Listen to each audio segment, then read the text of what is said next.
이 도박장이 있습니다. 여러분이 잘 알고 있는 그 도박장에 있는데요. 이 도박장 여기 VIP실이 있대요. VIP실. 근데 3개월 동안 이 VIP실에 드나든 사람이 몇 명이냐면 약 180명이랍니다. 180명. 근데 평균 한 사람당 이 VIP실에서 얼마를 쓰냐 하면 15억 5천만 원을 쓴대요. 네, 15억 5천만 한 사람이 15억 5천만 원을 쓰는데, 자, 그 사람들이 몇 명이냐면 180명이에요. 뭐 대충 따져봐도 이게 몇 천억이라는 사실은 잘 아시겠죠? 자, 돈을 벌써 좋은 곳에 써야 되는데 그렇게 쓰는 사람도 있다는 겁니다. 네, 한 사람당 평균 15억씩 180명의 사람, 즉 수천억을 그렇게 쓰는 사람도 있다는 거예요. 여러분의 한국 사회의 약 10%가 도박 중독이라고 말합니다. 여러분 이거 굉장히 많은 거예요. 또 10%가 알코올 중독증에 있다라고도 우리가 말하기도 합니다. 여러분이 가만히 두면 이 잘못된 길로 가는 경우가 참 많아요. 그래서 그런 사람들에게는요, 바른 길을 제시하는 게 필요한데 그게 바로 복음이라는 겁니다. 그래서 복음이 우리 가운데 제시가 되면 그럼 그 복음을 통해서 우리가 새로운 삶을 우리가 선택할 수 있고 잘못된 길로 가지 않게 된다는 겁니다. 자, 우리 옆에 있는 분에게 한번 이렇게 인사할까요? 자, 성경에 사로잡힌 사람 되시기 바랍니다. 함께 인사할까요? 성경에 사로잡힌 사람 되시기 바랍니다. 한 번 더 인사해서 성경에 한번 중독돼 보십시오. 성경에 한번 중독돼 보십시오. 얼마 전에 제가 좋은 씨앗교회 목사를 만났는데 이 좋은 씨앗교회 목사님 그 직업에 대한 꿈이, 청년들 꿈이 이 교회 관리 권사였었대요. 관리 권사. 그래서 왜인가 이걸 들어봤더니 예수님을 만난 다음에 교회에 너무 좋더래요. 그래서 직업을 그때 원했는데 그 직업이 뭐냐면 교회 관리를 원하는 분이었다라고 이렇게 말을 하더라고요. 거기 있는 게 너무 좋으니까 그렇게 되는 겁니다. 여러분, 복음. 이 복음이 우리를 붙들면요, 막 주님과 함께 있지 않고는 견딜 수 없는 상황이 있게 되는 거예요. 자, 근데 오늘 본문에는요, 이 복음을 붙들었던 이 한 여인이 나오는데 이 여인의 이 정체성을 오늘 성경은 말하면서 시작합니다. 자, 21절을 보면 예수께서 거기서 나가서 두로와 시돈 지방으로 들어가시니 라고 말하거든요. 그리고 이제 이 본문의 주인공인 여자가 나오는데 22절을 보면 가나안 여자 하나가 라고 나와 있습니다. 가나안 여자가 하나가. 여러분, 이 가나안 여자라는 표현에서 이 여인의 정체성을 우리는 알 수 있는 겁니다. 자, 이방의 여인님을 암시해주고 있는 겁니다. 이스라엘 백성들이 아니라는 거죠. 자, 어쩌면 우리의 모습일 수 있습니다. 자, 우리도 어떤 면에 있어서는 사실은 내가 하나님의 사람이라고 말할 수 있을까라는 마음을 가질 수 있다는 겁니다. 이 가나안 여인이 그런 거예요. 여러분, 이 가나안 여인에게 있어서 여인의 이 정체성은 뭐냐면 내가 누구냐라고 말할 때 나는 이스라엘 사람은 아니다라는 겁니다. 그러니까 즉 주님 앞에 나갈 때 좀 떳떳하지 못한 모습을 가지고 있다는 겁니다. 그래서 성경도 이 여인에 대해서 그냥 여인 한 사람 이렇게 말하는 게 아니라 가나안 여인이라고 말하고 있는 겁니다. 자, 우리가 주님 앞에 나아갈 때 참 우리를 어렵게 하는 것 중에 하나가 뭐예요? 그건 뭐냐면 우리의 정체성을 잘 알지 못할 때 우리가 주님 앞에 나가기 참 어렵습니다. 언제 기도하기 어려워요? 내가 기도해도 될까? 이런 마음 들 때. 그렇죠? 성경은 뭐라고 말합니까? 그리스도의 보혈의 피, 즉 복음을 붙들면 된다라고 말하는데 우리의 마음 가운데는 어떠한 마음이냐면 내가 해도 될까? 나 같은 사람에도 응답할까? 이러한 고백을 자꾸 하는 거예요. 그래서 예전 어른들이 기도할 때마다 뭐라고 기도합니까? 벌레만도 못한 죄인 이렇게 기도하잖아요.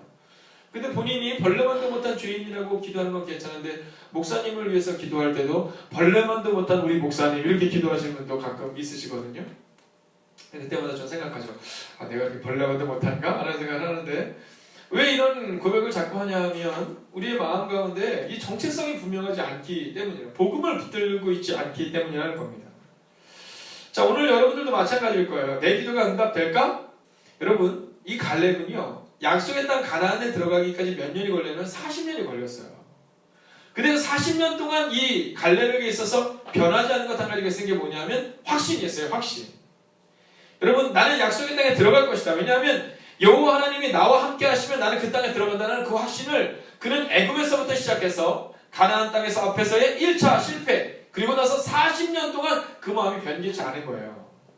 근데 이스라엘의 60만의 사람들은 왜 못 들어갔느냐 하면 처음에는 들어갔을 때는 확신을 가지고 나왔었는데 근데 그 복음이 흔들린 거예요. 문제 앞에서 나가 못 들어갈 것 같다라는 마음을 가졌다는 거죠. 자, 오늘 이 여인에게는 문제가 있었어요. 그 문제는 뭐냐면 자신의 딸에 대한 아픔이었어요. 이 귀신 들린 딸. 여러분, 이 딸에 대한 부분, 이 자녀에 대한 부분은요, 이거 말할 필요가 없어요. 우리 주연이가 이렇게 했는데, 여기서 주연이를 위해서 목숨을 줄 수 있는 사람이 누가 있을 것 같아요? 나는 줄 수 있다. 한번 손 들어보세요. 나는 줄 수 있다. 네. 김경희 목사님은 본인이 못하시면 되는데 본인이 못하시면 자꾸만 옆 사람을 향해서 이렇게. 네. 네. 여기서 줄 수 있는 사람은요, 네, 한 분밖에 없어요. 나도 있어, 주연아. 근데 나보다 더 너를 사랑하는 사람은 아마 어머니일 거야. 자, 그래서 생각해 보세요. 이 딸이 막 귀신 들려갖고 막 늘 넘어지고 자빠지고 낙마하고 이때마다 이 어머니의 마음이 어떻게 했냐라는 거예요. 근데 이 복음을 붙든 사람의 특징은 뭐냐면요, 문제 앞에서 문제로 보는 게 아니라 문제를 주님께 가지고 나온다는 거예요. 여러분, 만약 여러분이 예수님이 내 인생의 주권자 되시고 예수님이 내 문제의 해결자 되시는 분명한 믿음을 가진다면 문제를 가지고 주님께 나오시기를 주의 이름으로 축원하겠습니다. 여러분, 복음이란 그런 거예요. 복음이라는 것은 내 힘으로 나아가는 것이 아니라 바로 주님을 믿고 신뢰하는 마음으로 주님께 나아가는 것, 이게 복음이라는 거예요. 여러분, 전주 CBS 방송국 개국을 할 때 그때 누가 하셨냐면 이제 명성교회 김사모 목사님이 그곳에서 설교를 하셨습니다. 근데 그때 그 당시에 의원이 누구냐면 이 조베스 의원이라는 분이었는데 이분이 판검사와 변호사를 지낸 법조인이었어요. 그러니까 많은 이 변호사 일을 하고 판사를 하다 보니까 이 범죄자들을 많이 보는데 그분이 어떤 고백을 했냐면 예수님만 만났다면 이 사람들이 이렇게 악한 길로 들어가지 않았을 텐데 하면서 그 아쉬움을 가지고 말하더랍니다. 그래서 이 목사님에게 뭐라고 말하냐면 본인이 보니까 많은 범죄인들이 그 범죄의 자리에서 돌아오는 그 유일한 길은 바로 예수 그리스도를 만나는 길이더라 라는 그 믿음의 고백을 그 법조인이 하더라는 겁니다. 여러분, 저는 오늘 여러분의 마음 가운데 문제 앞에서 절망하고 낙망하는 것이 아니라 오직 예수님을 붙들고 문제를 주님께 가지고 나오시기를 주의 이름으로 부탁드리겠습니다. 근데 주님께 가지고 나와서 이 여인이 어떻게 하냐면 크게 소리질러 이르되 라고 말해요. 여러분, 이 기도할 때 가끔 우리 기도할 때 그렇지, 저 사람 왜 저렇게 크게 기도해? 라고 생각하는 사람이 있잖아요. 이게 당해보지 않은 사람은 모르는 거예요. 울부짖어서 기도하는 것이. 제가 얼마 전에 어떤 사모님을 뵀는데 그분 목이 너무 쉬셨더라고요. 너무 쉬셔서 왜 이렇게 목이 쉬었냐 그랬더니 이분이 뭐라 하냐면 이제 교회를 이제 목회를 하시는지 한 2년 조금 더 되신 분인데 교회 너무 어려운 일이 많은 거예요. 그래서 새벽마다 기도하다 보니까 간절히 부르짖어서 기도하다가 목이 다 쉰 거예요. 목에 이 문제가 왔다는 거예요. 여러분, 부르짖어 기도한다. 오늘 성경에 보면 크게 소리질러 이르되 라고 나와 있는데 이 성경을 다른 번역본은 뭐라고 말해요? 울부짖었다라고 말해요. 울부짖었다. 여러분, 그 울부짖음의 기도가 어떤 건지 여러분 당해본 사람만이 알 수 있는 거예요. 자, 22절의 말씀을 보면 뭐라고 말하냐면 소리질러 이르되, 근데 이 성경을 다른 본문은요 부르짖어 이르되라고 기록하고 있습니다. 자, 근데 예수님의 반응이 참 놀랍습니다. 여러분, 예수님이 어떤 분이세요? 여러분, 예수님은요 길을 딱 가고 있는데 과부의 아들이 죽었을 때 어떻게 하세요? 가던 길을 멈춰요. 그리고 그를 위로하셨던 분이 예수님이세요. 근데 오늘 성경을 보면 23절을 보면 한 말씀도 대답하지 아니하셨다고 말해요. 한 말씀도 대답하지 아니하셨다. 여러분, 예수님 그런 분 아니시거든요. 그런 분 아니세요. 근데 예수님이 한 말씀도 대답하지 아니하셨다라는 거예요. 여러분, 오죽 이 여인이, 이 울부짖고 부르짖는 여인이 좀 그래 보였으면 제자들이 예수님 저 여인 좀 어떻게 해주세요. 저 여인 좀 어떻게 해서 좀 보내주세요 라고 말해요. 자, 예수님이 그렇게 따뜻한 분이신데 오늘 예수님이 응답하지 않는 거예요. 여러분, 우리 기도할 때 그런 때 있지 않습니까? 아니, 정말 우리는 간절히 기도하는데 그 기도가 응답되지 않는 때가 있잖아요. 여러분, 그때 여러분의 마음은 어떤 마음이 드냐라는 거예요. 그때 우리의 마음에는요 용서하기도 됐어, 간도라는 마음이 든다는 거예요. 예수님은 내 기도만 듣지 않아 라는 마음이 드는 거예요. 내가 아무리 봐도 나는 다른 사람보다 더 열심히 기도하는데 저 오집사는 기도 응답하고 저 김집사는 기도 응답하는데 이렇게 부리는 나의 기도를 응답하지 않을까라는 마음이 들지 않습니까? 근데 오늘 성경은요 이 여인은 한마디도 대답하지 않으시는 그 예수님의 침묵을 넘어섰다는 겁니다. 여러분 정말 하나님이 대답하지 아니하시면 그게 하나님의 응답하지 아니하시는 것일까? 여러분 어쩌면 하나님은 우리를 침묵으로 인도하시는 분이심을 여러분 믿으시기를 주의 이름으로 부탁드리겠습니다. 여러분 오늘 만약 여러분이 침묵하시고 계시면 여러분에게 하나님의 침묵하고 계시면 그것도 주님이 우리를 큰 믿음으로 가기 위해서 우리를 연단하는 과정이라는 사실을 여러분 잊지 마셔야 한다는 겁니다. 여러분 모세가 광야에서 40년 있을 때 여러분 요셉이 감옥에 있을 때 여러분 다윗이 광야에서 헤매고 있을 때 그때 하나님은 응답하지 아니하는 것처럼 보이지만 그러나 그것은 응답하지 아니하는 것이 아니라 바로 그들의 믿음을 강하고 담대하게 그리고 큰 믿음으로 그들을 변화시키셨다는 겁니다. 그럼 엘리야가 갈멜산에서 이제 850대의 전쟁을 치르지 않습니까?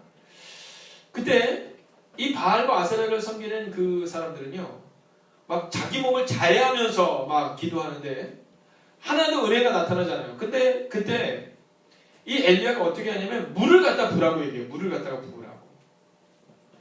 여러분 지금 돋보기를 갖다가 이렇게 막 지금 배도 지금 탈까 말까 한 판국에 물을 갖다 부는 거예요. 여러분 그 의미가 어떤 의미 같습니까? 여러분 엘리야는 하나님과 협업하고 싶은 생각이 없는 거예요. 이 일을 내가 이뤘다 이런 얘기를 하고 싶지가 않은 거예요. 물을 부었다는 것은 뭐냐면 내가 할 수 있는 모든 일을 다 포기한 거예요. 여러분 그냥 둬도 불이 내려올까 말까 하고 물을 갖다 붓는 거예요. 몇 번을 갖다 붓는 거예요. 그 얘기는 뭐냐면 그냥 나를 죽이는 거예요. 오늘 이 여인이 얼마나 애통했을까 여러분 생각해 보세요. 만약에 주연이가 아파서 오늘 여기서 막 꼬꾸라치는 거예요. 그때 엄마가 어떻게 기도할까 생각해 보세요. 근데 그렇게 기도하는데 주님이 아무도 대답하지 않으셨다는 거예요. 자 근데 그걸 넘어서서 그냥 거기서 끝냈으면 좋겠는데 예수님이 쐐기를 박았어요. 그 여인에게 뭐라냐면 야 나는 이스라엘 집에 잃어버린 양 외에는 다른 데로 보내심을 받지 않았다는 거 말이에요. 여러분 그때 이 여인이 얼마나 당혹스러웠을까요? 예를 들어 이런 거죠. 우리 김효희 집사님이 주연이가 몸이 아파서 저한테 기도를 받으러 왔는데 제가 뭐라고 하냐면 아 집사님 저는 여기 구산동에 있는 식구들은 기도해줘도 인천은 받지도 않아요. 이렇게 얘기하는 거예요. 인천은 기도 안 해줍니다. 이렇게 얘기하는 거예요. 우리 김경희 사님이 원준이를 데리고 왔는데 뭐라냐면 역천동은 안 돼요. 이렇게 얘기하는 거예요. 여러분 이때 이 여인의 마음에 여러분은 어떤 마음이 들겠습니까? 하나님께 정말 간절히 기도하는데 하나님이 안 되라고 말할 때 이 좌절감 너 어떤 고백이 들겠냐는 거예요. 근데 그때 자 나는 이스라엘이 잃어버린 양은 다른 데로 보내를 받지 아니하였다라고 말하는 그때 우리 같으면 절망을 바로 그때 여러분 여자가 뭐라고 말하냐면 여자가 와서 예수께 절하며 이르되 주여 저를 도우소서라고 말해요. 나는 주님의 것입니다 라고 말해요. 그 침묵의 순간을 넘어서는 순간에 주님 저를 도우소서 나는 주님의 것입니다 라고 고백한다는 거예요. 여러분 감정을 넘어서서 기도하시기를 주의 이름으로 축원하겠습니다. 여러분 한국 민족이 얼마나 이 감정적으로 탁월합니까? 여러분 열정적인 나라잖아요. 여러분 대표적인 2002년 월드컵만 봐도 알잖아요. 여러분 축구 경기 할 때 보면 알잖아요. 야 이번에 제가 식당에서 그 음식을 먹는데 그때 축구 경기를 막 하고 있더라고요. 한국 대표팀 이 축구를 하는데 야 국가대표 감독님들은 다 거기 계세요. 야 얘 전체 빼라고 막 이러면서 막 그러시는데 야 정말 한국 사람들 열정적입니다. 근데 이 열정이 개인의 열정으로 넘어갈 때가 많아요. 저희 친할머니는요 이 큰아들을 월남전에 파병을 보냈어요. 그리고 제가 듣고 나니까 월남전에 파병을 보내고 나서는요 새벽 일찍 누구보다도 일찍 일어나서 한마디도 아니하시고 그 찬물을 뜨고 다 정화수라고 말하죠. 그 깨끗한 물을 뜨고 다 비는 거예요. 여러분 우리 한국인들의 이 개인적인 종교적 열정은요 대단합니다. 근데 이 종교적 열정이 교회로 들어올 때도 있다는 거예요.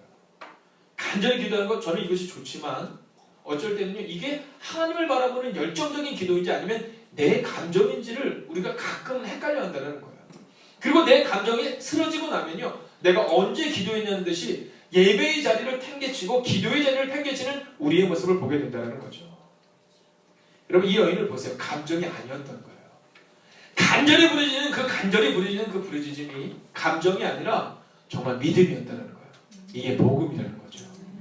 여러분 행복이 가득한 교회가 어떻게 부흥할 수 있고 성장할 수 있느냐? 우리의 열정 아닙니다. 우리의 열정이 아니라 하나님을 바라보는 믿음, 열정, 우리의 문제, 감정을 넘어서는 그 믿음이 하나님의 교회를 변화시키고 여러분의 가정을 변화시킬 수 있다는 사실입니다. 이 여인이 뭐라고 말해요? 주여 저를 도우소서. 이 얘기는 뭐냐면 한번 따라할까요? 나에게는 주님밖에 없습니다. 옆뒤 잘 한번 선포할까요? 당신에게는 주님밖에 없습니다. 당신에게 주님밖에 없습니다. 자, 이 정도 되면 예수님이 이렇게 말씀하면 야! 내가 이 응답을 이래야 되는데 그 다음 구절 한번 보십시오. 뭐라고 말합니까? 야! 내가 자녀에게 먹을 떡을 취해서 개들에게 던짐이 마땅치 아니하다 이렇게 말하는 거예요. 여러분 어떻게 하시겠어요? 이 정도 되면 더러워서 이런 마음 들지 않습니까? 여러분 가끔 우리가 실수하는 것 중에 하나는 뭐냐면요, 기도를 감정을 하다 보니까 나 더러워서 기도 안 해 이런 얘기를 할 때가 있어요. 여러분 참 무서운 얘기입니다. 그 사람들은요 복음을 붙은 게 아니에요. 그 사람들은 그냥 개인의 열정을 붙은 겁니다. 여러분 우리가 전도할 때도 마찬가지잖아요. 전도할 때도 우리가 전도할 때 전도가 쉽던가요? 이 전도가 쉽지 않아요. 우리가 전도를 열심히 해도 그 전도를 듣지 않는 사람들이 더 많습니다. 그때 우리의 마음에 어떤 마음이 야 치사해서 전도 안 한다라는 마음이 들잖아요. 근데 오늘 주님은 복음을 붙든 사람은 어때야 되는지를 분명히 보여줍니다. 자, 이 여인이 왜 예수님께서 개와 같은, 그렇다고 해서 여기서 이 개라는 것은 사실은 어떻게 보면 뭐 그런 멍멍한 이 개를 이야기하는 것이기도 하지만 사실은 근본적으로 다르다는 얘기를 하는 거예요. 근본적으로 가난한 여인이니까. 자, 근데 이 여인에게는 방법이 있어요, 없어요? 방법이 없어요. 여러분 한번 생각해 봅시다. 주님에게는 천국에 갈 수 있는 방법이 있어요, 없어요? 없어요.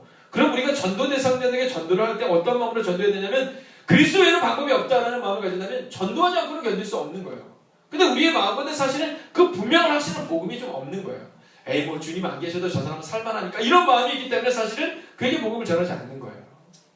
여러분 우리가 왜 기도하다 멈추냐 하면 주님이 안 계셔도 그냥 살만하기 때문에 기도를 멈추는 거예요. 근데 이 여인에게는 방법이 없었어요. 수많은 의사들에게 찾아가도 방법이 없었고 이제 단 하나의 방법은 누구? 예수님 외에는 방법이 없었다는 거예요.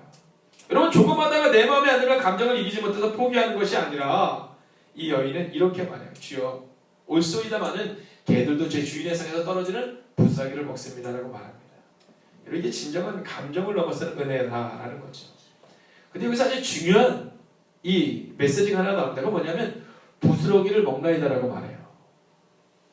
예수님 전에서 크게 기도해 주세요 이렇게 말하는 게 아니라 예수님 작은 부스러기만 있어도 저는 할 수 있습니다라고 말해요.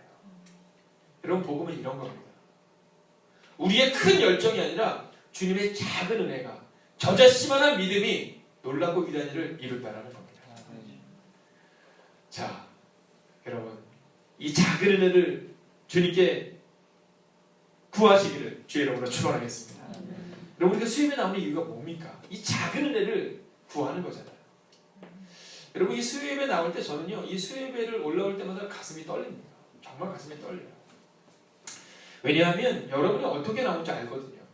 가끔은 제가 서서 찬양을 할 때 찬양이 좀 길어지고 성도님들 정말 직장에서 오신 분 또 집에서 여러 가지 각자 일을 하시다가 또 그 멀리서 오신 여러분들 알기 때문에 제 마음 가운데 얼마나 힘드실까. 어떨 때는 빨리 좀 앉아야 되는 거 아니야 이런 마음도 들어요. 그러나 하나님을 향해서 우리가 열정적으로 정말 우리의 감정이 아니라 하나님을 향한 그 열정과 믿음으로 찬양할 때 하나님이 우리의 길을 열어주시지 않을까. 오늘 전 선생님의 마지막 찬양 주의 영광이 곳에 가득하라는 찬양을 부를 때 하나님이 정말 열정으로 우리가 하나님 앞에 믿음으로 나아갈 때 영광을 보여주시지 않을까. 그 믿음으로 우리가 나아가는 거 아니겠습니까? 작은 것처럼 보이지만 그 작은 부스러기를 통해 이 여인은 역사가 나타나는 사실을 믿었다는 거예요. 그리고 28절을 보면 이렇게 기록합니다. 자, 여러분 함께 크게 한번 읽어볼까? 함께 했습니다. 시작. 이에 예수께서 대답하여 이르시되 여자여 내 믿음이 크도다. 내 소원대로 되리라 하시니 그때로부터 그의 딸이 나으니라. 아멘. 할렐루야. 아멘. 우리 성경에 이에라고 기록되어 있지만 이제 우리말 성경에 보면 그제서야 예수께서 이렇게 말해요. 그제서야 예수께서. 저는 예수님이 왜 그러셨는지는 저는 알 수 없습니다. 그러나 예수님이 그 여인의 그 시련의 과정, 여러분 생각해보세요. 그게 얼마나 큰 시련이었을까. 근데 그 시련의 과정을 딱 넘어서고 나니까 내 믿음이 크도다, 즉 큰 믿음이다라고 말해요. 요셉의 시련이 딱 끝나고 나니까 큰 믿음으로 요셉이 목동에서 애굽의 대신으로 바뀌었다는 거잖아요. 여러분, 여러분을 확신하고 여러분을 신뢰하십시오. 여러분 마음에 있는 복음을 붙드십시오. 그리고 마음을 변개치 마십시오. 여러분, 여러분의 삶이 큰 믿음으로 변화될 줄로 믿습니다. 자, 그리고 나서 어떤 일이 나타나요? 그때로부터 다른 성경은 뭐라고 말하냐면 그리고 바로 그때, 즉 주님으로부터 큰 믿음이라는 그 고백을 듣는, 그 믿음의 확증을 받는 그 순간 여인의 딸이 나갔다는 겁니다. 여러분, 저는 여러분의 문제가 언제 해결될지 잘 몰라요. 목사가 어떻게 알겠습니까? 그러나 제가 확신하고 또한 성경이 우리에게 알려준 것은 뭐냐면 바로 그때가 우리를 모두에게 온다는 사실입니다. 하물며 가나안 여인에게 왔다라면 우리에게는 못 올 이유가 없다는 거예요. 이스라엘 백성도 아니었던 이 가나안 여인, 복음을 붙들었던 이 가나안 여인에게 역사가 나타났던 것처럼 오늘 우리 가운데 그 역사가 나타날 것이라는 거예요. 여러분, 문제가 있을 때 복음의 해답을 찾으셔야 합니다. 간절함으로 나오셔야 합니다. 감정이 아니라, 우리의 열정이 아니라 그 간절한 믿음으로 나오셔야 합니다. 여러분, 복음이면 충분하다는 믿음이 여러분 가운데 있으십니까?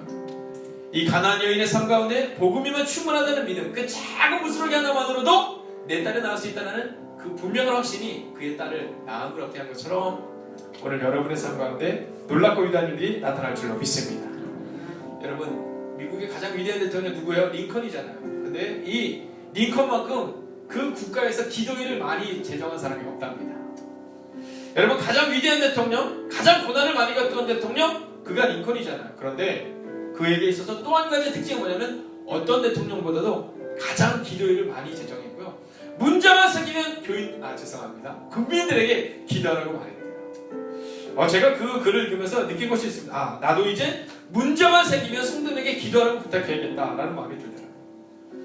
여러분, 나사를 아시죠? 미국에 있는 그 과학자들, 이 천재 과학자들이 모이는데 그 천재 과학자들 중에서 95%가 늘 기도한답니다. 여러분, 과학을 알면 할수록 기도할 수밖에 없다는 거예요. 저희 지방에 서호선 목사님이 계십니다. 이 목사님이 이제 시카고에서 공부를 하시고 들어오셨는데 그분이 그런 말씀 하시더라고요. 이제 예배와 설교를 준비하고 있는데 그날 그 모임에 그렉이라는 목사님이 이 뿌연 안경 하나를 가지고 오셨대요. 그리고 그 뿌연 안경을 이렇게 소개하면서 뭐냐면 이게 본인이 비행 조종을 배울 때 썼던 안경이라고 말했답니다. 그래서 그분이 그걸 써보니까 앞에 안 보이더래요. 아니, 이 뿌연 안경은 앞에 안 보이는데요? 그랬더니 그분이 뭐라고 말하냐면, 자, 조종수를 배울 때 맨 마지막으로 거치는 과정이 바로 이 뿌연 안경을 쓰고 그리고 조종을 하는 거예요. 왜냐하면 기상 조건이 좋지 않을 때는요, 앞을 보려고도 보이지 않는 거예요. 그때는 그냥 보이지 않는 그 상황 가운데서 간제탑에서 말하는 그 소리를 듣고 그냥 가라는 거예요. 1m 내려가라고 하면 내려오고 100m 내려가라고 하면 내려오고, 자, 앞으로 더 가야 된다고 하면 가면 된다는 거예요. 그게 마지막 순간에 그 조종수의 마지막 순간이라는 거예요. 이 여인에게는 보이지 않았어요. 내 딸이 낳을 수 있을까 보이지 않는 미래 가운데 있었지만 그는 보이지 않는 미래 가운데 오직 복음을 붙들고 나아간 거예요. 여러분, 어쩌면 여러분은 지금 그 마지막 순간을 거쳐가고 있을지 모릅니다. 어쩌면 오늘 이 밤이 지나고 이제 여러분의 삶 가운데 올 한 해 하나님께서 여러분의 큰 믿음을 보시고 여러분의 삶을 바꿔주실지 저는 알 수 없다는 겁니다. 그러나 제가 확신하는 것은 가나안 여인의 삶을 바꾸신 예수님이라면 여러분의 삶 또한 바꿀 수 있다는 확신입니다. 사랑하시는 여러분, 자리에서 한번 일어서 주시겠습니까?